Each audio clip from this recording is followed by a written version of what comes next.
Hello, friends. Welcome to the Epic Alchemy Podcast, episode 15. I'm your host, Jill Davenport. Today, I want to talk to you about how to stop giving your power away. If you feel like you have a drive to do something and this internal drive, and you go to put your foot on the gas to go there, and you always have your foot on the brake. So you have a foot on the gas, foot on the brake, and you keep stopping yourself. This is for you. There are many reasons why this might be happening, but today I want to talk to you about power leaks because I was thinking about this the other day and I wanted to share this with you. And I have a little assessment for you to do to figure out where you are leaking power. And it's not just giving it away to other people, it can be leaks in several different ways. And I'm going to give you some examples so that you can start to notice where your power leaks are, because when we are leaking our power, then it is taking away from our confidence to move forward. It's causing us to second guess ourselves, and it's just kind of like, instead of being like this one solid foundation that can just move forward with clarity and with intention, it's just kinda makes things all over the place, like, it's just kinda leaking that solidity, and it's not, it's creating this push-pull thing that goes on where you start to move forward, and then you question yourself, "Oh, is this really the right thing?" Or, "Maybe this," or, "I forgot to do this thing that I really wanted to do," just, like, not prioritizing the thing that you are really wanting to do. And the thing that you're wanting to do can be, changing the way that you are, becoming a different person, becoming a different version of yourself, a more up-leveled version of yourself, or whatever that is for you. It can be doing something that you want to do, that you've been dreaming about, or it can be having something that you want, okay? So any of those things are what we're talking about here. And now we're going to go into the power leaks assessment. Okay. So notice if you're doing any of these things and then think about how you can reel that in. Okay. So the first thing is not sticking to your commitments to yourself, even though you stick to commitments to other people. It's very common because it's like, if somebody's holding us accountable or if we've committed to someone else, we don't want to let them down. We know that we have, marked it out in our calendars. But then when we say, I'm going to do something like, I'm going to work out for me, or whatever, or I'm going to sit down and take time to do this thing that I really want to do, and then we don't do it. We just let it go. It pops up on our calendar, or the time goes by, and it's like you look at it and you go, "Oh, yeah, yeah, yeah. You know what? I'll push it. I'll push it." And then it's like it just keeps getting pushed off the calendar, and it's like tomorrow, tomorrow, tomorrow. So when we do that, we are breaking a promise to ourselves. So if you feel bad breaking promises to other people, but don't notice that how it's affecting you to break a promise to yourself, just know that it is wearing away, it is leaking your power, it is leaking your confidence because you are no longer trusting yourself. Because you keep saying that you're, and I'm talking, I've experienced this too, so I'm not like preaching at you. I'm saying this is what happens when we start when we don't keep commitments to ourselves. We start to say, "Okay, well, it popped up on the calendar, but I don't really have to do it." We're not taking ourselves and the things that we want to do, that we plan for ourselves to do, seriously. So we're not taking ourselves seriously. And I know I just said I wanted to have fun. On my last podcast, I do want to have fun, but we can have serious fun too, because showing up for what we want to do is fun. Having the thing done, doing the thing, feeling really good about following through with what we say we're going to do, that's fun. But it's also serious. So by not showing up for ourselves, we are leaking our power, and it starts to wear away and it compounds. So you don't do it a one time, okay, I'll get to it next time. And then, like, we trust ourselves less and less. And then when we make a promise to ourselves, we say, I hope I can stick to it. I hope I can do it. That's because we don't trust ourselves anymore, because we've been lying to ourselves and not showing up for our thing that we promised ourselves that we would do. So to build that trust back, we have to start with one little piece at a time. And maybe the goal that you wanna set that you're promising yourself that you will do, like, maybe starting with smaller things that you can agree to show up for. Like, if you just met a new friend and, like, treating yourself like a new friend. If you just met a new friend, like, if your new friend was like, "Hey, I know we just met the other day, but can you come help me move my whole house? There's a lot of heavy furniture." Like, you would go, you know what? No, I don't think I can do that. So, no, maybe. We're gonna get to if you would say yes to that and you didn't really want to. That's one of the things on the list here too. But you would, but if they were like, "Hey, send me a text when you get home," or something like that's easy. That's an easy thing to commit to. So building that foundation back with ourselves as a new friend that we are gaining trust with, that can be helpful by not committing to huge things for ourselves, but committing to small things and just doing that intentionally and starting to say, okay, I followed through with that. And then you start to believe that you are a person who keeps your word to yourself. And then that can expand and then you start doing things and you're like, wow, I used to not be able to show up when I said I was going to work out or whatever, like the thing that's hard for you, or I said I was going to, write this book or something like that. Like starting with the small things so that you trust. Another power leak is waiting for someone else to give you the answer when you can actually figure it out yourself or you actually know it. That's another thing, like waiting for someone else to give you approval, to give you permission, to give you an answer that you can easily find yourself is a power leak because you are outsourcing your resourcefulness. And I wanna give a caveat here or, an explanation that it's not, like, rugged individualism that I'm talking about here. I'm talking about things that you can figure out yourself and things that you already know the answer to, things that are easy to figure out, okay? I'm not saying, like, don't ask, people's opinion on things if you want. Don't ask for guidance or mentorship or coaching or whatever. That I'm not saying that, or that we don't need community. We do. But I'm saying you have something that you know is right and you're, like, already done it and you're like, "I'm just waiting to get approval for it before I send it out." And it's the thing that will make you realize if you're how you can tell the difference is if it's stalling you. If you are waiting to act on the thing that you are ready to launch and you're ready to do, and you have to wait several days or something for somebody to give you permission or to approve it, and it's okay if you just put it out and it's not perfect. If it's not perfect, that's okay, but you're waiting to make sure that it's perfect and all the T's or dots and I's, of course, like, use your own discretion about that. Okay. But yeah, just waiting. Like the other day, I asked a question in a group I was in, and then I didn't get an answer. And then I was like, asked it again, and I didn't get an answer. And I was just like waiting and curious. And then I went and I looked it up, I Googled it, and I got the answer like right away. And it was like, oh, I just was like outsourced. I was waiting to get this answer when I could have just found it myself. That's a small example.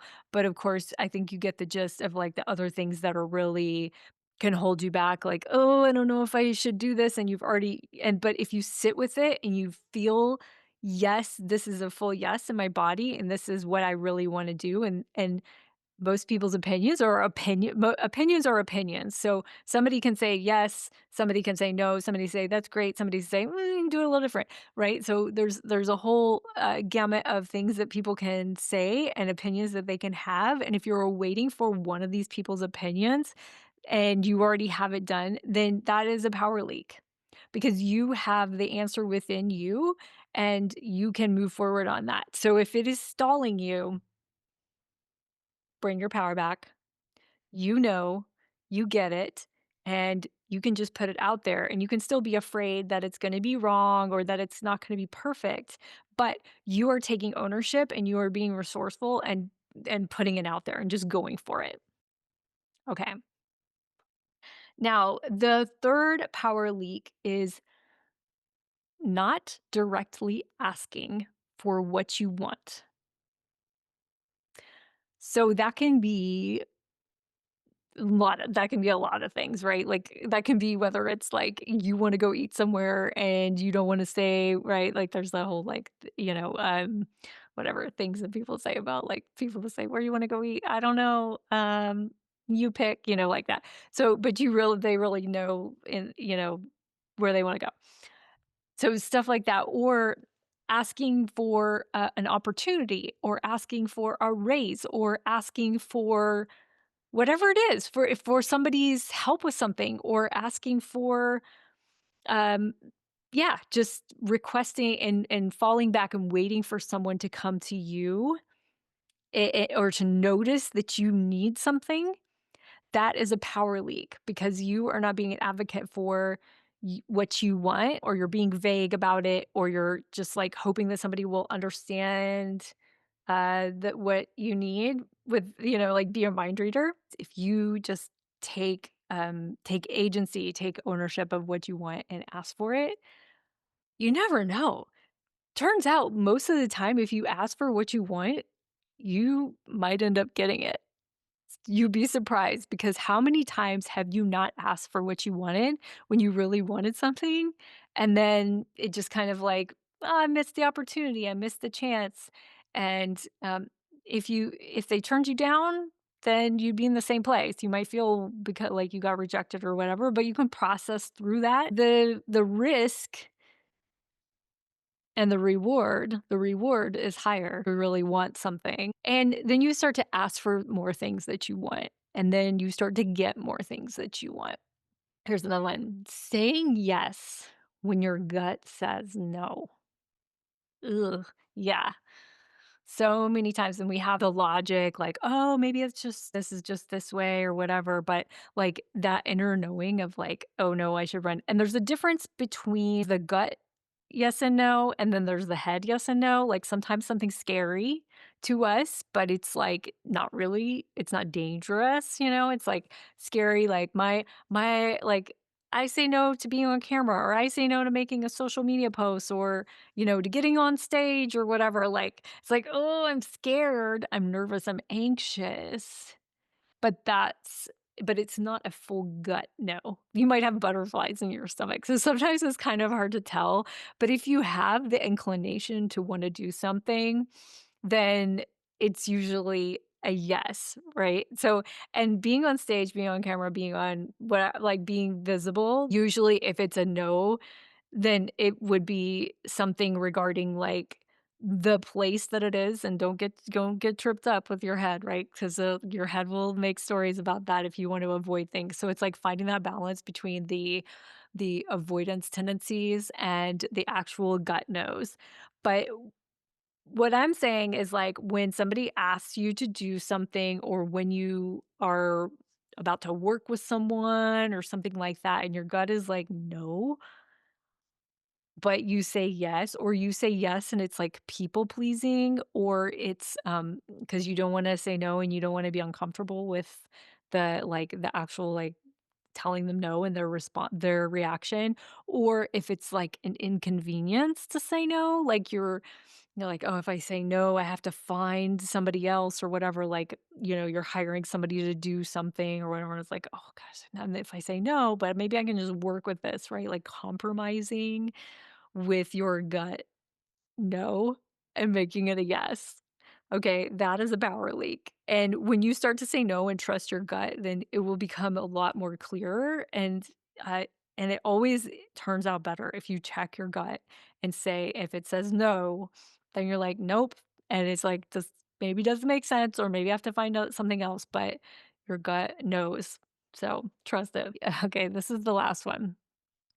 Treating your dreams and desires like an inconvenience instead of a guiding light.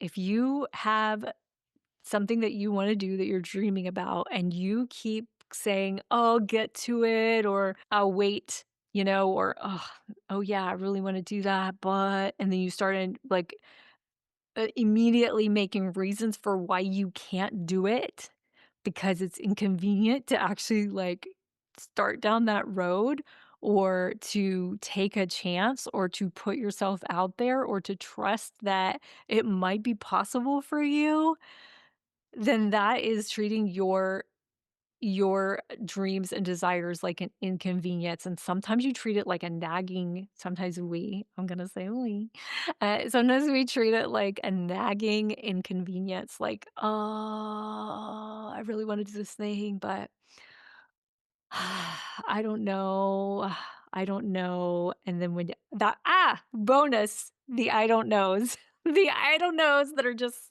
the sort of like the abandoned I don't knows, right? Like, I don't know. Okay, that's another power leak, okay? Because you actually do know. It's like, but you don't really like the answer. The answer is uncomfortable. So that when you say I don't know in that tone, that is usually an inconvenient answer, but you actually do know. But anyway, the nagging inconvenience. So instead of a guiding light, because if you treat it like a guiding light, which it is, and follow it, it may not be going where you think it's going to go, but on it's going to take you on the trail to get to wherever it is that it is guiding you to go, which is someplace good because you have the desire for it, you have the dream for it. It is a light. And when you think about actually achieving it, it may give you butterflies. It may be like, oh, I don't know if I can handle it, whatever. But there's something in there that is a light, right? Because you're lit up about it, because you have a desire. Okay.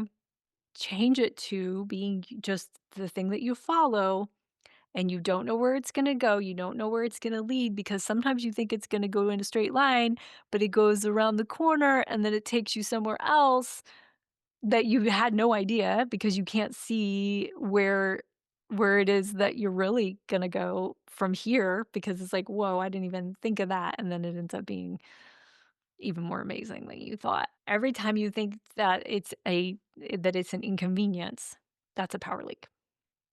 Okay, so tack that on, and the last bonus one is the I don't know. I guess that goes into, waiting for someone to give you the answers too, so that's like sort of a that sort of works between the lines of those 2. So yeah, so assess and notice where are you leaking your power? Where are you giving your power away to others? Where are you giving your power away from yourself by not sticking to what you say, by not honoring your wants and needs, or not honoring any of your commitments? So whether it's you or to you or other people, whether it's not like taking yourself seriously and what you truly want and who the kind of person that you want to show up as. When you stop doing power leaks and start bringing your power back, then you become this foundation that is just like this solid block of energy that can just go and take your foot off the brake, push the gas, and drive into being the badass that you are and the vision that you have for yourself so that you can be, do, and have what you want. Okay? So let me know if we go find me on social media and let me know how this was for you and or leave a comment in the thing. I don't know how this works. This is my 15th episode and I still don't know how all the podcast world works. But if you're watching this on YouTube, leave me a comment and tell me how it is. Okay, there we go. All right. That's what I got for you. I'll see you next time. Okay, bye.